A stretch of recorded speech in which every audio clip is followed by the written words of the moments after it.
Welcome dear friends. इस video में हम behaviourist perspectives on human learning को डिस्कस करेंगे। इसे हिंदी में व्यवहारवादी दृष्टिकोण भी कहा जाता है। इसका मेन फोकस ऑब्जर्वेबल और मेजरेबल बिहेवियर्स पर होता है, मींस उन बिहेवियर्स पर होता है जो देखे जा सकते हैं, और उन तरीकों पर होता है जिनमें एनवायरनमेंट लर्निंग को इन्फ्लुएंस करता है। और इसका एम्फेसिस कंडीशनिंग पर भी होता है, जिसे हम आगे डिस्कस करेंगे।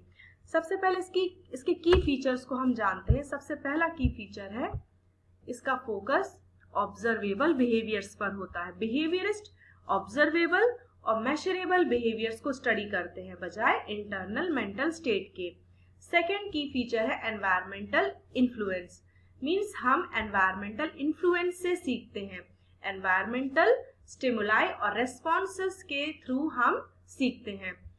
तीसरा की फीचर है learning as conditioning, means stimulus और रेस्पॉन्स के बीच में एसोसिएशन जितना स्ट्रांग होगा, ह्यूमन लर्निंग उतनी अच्छी होगी।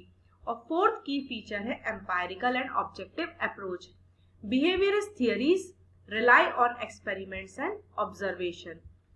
कंडीशनिंग के बारे में जानते हैं। कंडीशनिंग दो प्रकार की होती है, classical conditioning and operant conditioning. Classical conditioning को पैवलोवियन कंडीशनिंग भी कहा जाता है। इसको इवान पैवलोव ने डेवलप किया था। उन्होंने डॉग्स के ऊपर एक एक्सपेरिमेंट किया था जिसमें उन्होंने डॉग्स को फूड ऑफर किया। फूड एक नेचुरल स्टिमुलस होता है। नेचुरल को हम अनकंडीशनड भी बोल सकते हैं। और इसे देखकर डॉग्स ने सलाइवेट करना शुरू किया। इसके बाद पैवलोव ने एक बेल को रिंग किया, जो एक न्यूट्रल स्टिमुलस है, और जिससे डॉग्स ने सलाइवेट नहीं किया। पैवलोव ने बार बार बेल को रिंग किया और उसी समय फूड को ऑफर किया, और इस प्रोसेस को बार बार रिपीट किया। कुछ समय के बाद डॉग्स ने फूड को बेल की आवाज से जोड़ना शुरू कर दिया, मींस फूड और बेल को एसोसिएट किया।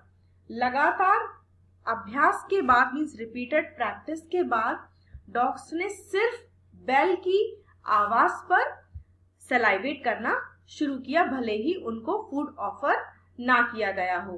सो इससे ये कंक्लूजन निकलता है कि हम डिफरेंट स्टिमुलस के बीच एसोसिएशन को एस्टैब्लिश करना सीख जाते हैं, और इसी से हम सीखते हैं। इसके बाद हम ऑपरेंट कंडीशनिंग को जानते हैं। इसे इंस्ट्रूमेंटल कंडीशनिंग भी कहा जा सकता है। इसे बीएफ स्किनर ने डेवलप किया था। उनका ये मानना था कि learning occurs through consequence of behaviour, means behaviour के बाद जो कॉन्सिक्वेंस होता है उससे हम सीखते हैं।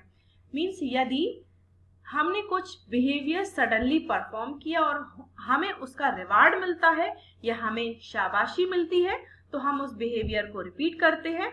और यदि किसी एब्रप्ट बिहेवियर के बाद हमें पनिशमेंट मिलता है तो हम उस बिहेवियर को रिपीट नहीं करते हैं। दैट मीन्स कि बिहेवियर के परिणाम से हम सीखते हैं, which can either reinforce और punish actions। इस कंडीशनिंग के की कॉन्सेप्ट्स हैं रीइंफोर्समेंट, पनिशमेंट और schedules of reinforcement. Reinforcement behaviour की लाइक्लीहुड को बढ़ाता है और पनिशमेंट बिहेवियर की लाइक्लीहुड को कम करता है।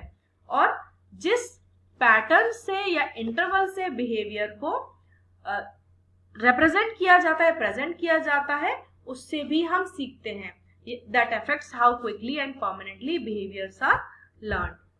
इसका एग्जाम्पल ये है कि यदि बच्चे को रूम क्लीन करने के बाद कैंडी मिलती है तो that will increase the likelihood of the behaviour, means वो बार बार रूम को क्लीन करेगा क्योंकि उसका जो कॉन्सिक्वेंस है वो प्लेजेंट है या उससे उसे रीइंफोर्समेंट मिला।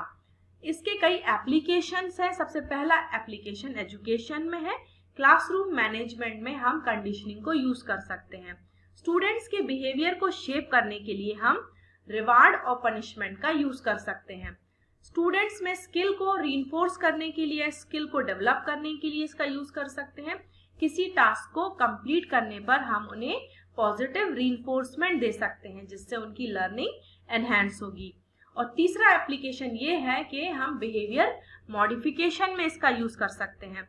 डिजायरेबल बिहेवियर्स को प्रमोट करने के लिए हम टोकन इकोनॉमी जैसी स्ट्रेटजीज को यूज कर सकते हैं। इसका यूज थेरेपी में भी किया जाता है। सिस्टमैटिक डिसेंसिटाइजेशन में इसका यूज किया जाता है, मींस फोबियाज को ट्रीट करने के लिए क्लासिकल कंडीशनिंग का यूज किया जा सकता है, और बिहेवियर थेरेपी में भी, और वर्क प्लेस में भी इसके एप्लीकेशंस है, like training and productivity. Employ के परफॉर्मेंस को इम्प्रूव करने के लिए रिवार्ड दिया जा सकता है। आइए इसके स्ट्रेंथ्स और लिमिटेशंस को डिस्कस करते हैं। सबसे पहली स्ट्रेंथ ये है कि एक साइंटिफिक अप्रोच पर बेस्ड है, इसमें ऑब्जर्वेबल और मेजरेबल एविडेंसेस पर रिलाई किया जाता है। सेकेंड स्ट्रेंथ है प्रैक्टिकल एप्लीकेशंस, इसका एप्लीकेशन क्लासरूम मैनेजमेंट, थेरेपी और ट्रेनिंग में किया जा सकता है, और इसके आउटकम्स प्रेडिक्टेबल होते हैं। Conditioning offers clear predictions about behaviour, behaviour के बारे में ये स्पष्ट अनुमान प्रदान करती है। इसके कुछ लिमिटेशंस भी हैं, लाइक इसमें कॉग्निटिव प्रोसेस को इग्नोर किया जाता है, इसको ओवर सिंप्लीफाई कर दिया गया है, और इसका फोकस क्रिएटिविटी और हायर थिंकिंग पर नहीं है। इसके कई कॉन्ट्रीब्यूशंस भी हैं, लाइक बिहेवियरिज्म ने साइंटिफिक अप्रोच की फाउंडेशन को ले किया to study learning, and it has introduced effective tools for behaviour management and training. इसने बिहेवियर मैनेजमेंट और ट्रेनिंग के लिए इफेक्टिव टूल्स को इंट्रोड्यूस किया, और इसने लेटर थियरीज के लिए भी रास्ता खोला, such as cognitive and social learning theory. So friends, इस वीडियो में हमने बिहेवियरिस्ट अप्रोच को डिस्कस किया। Thank you so much.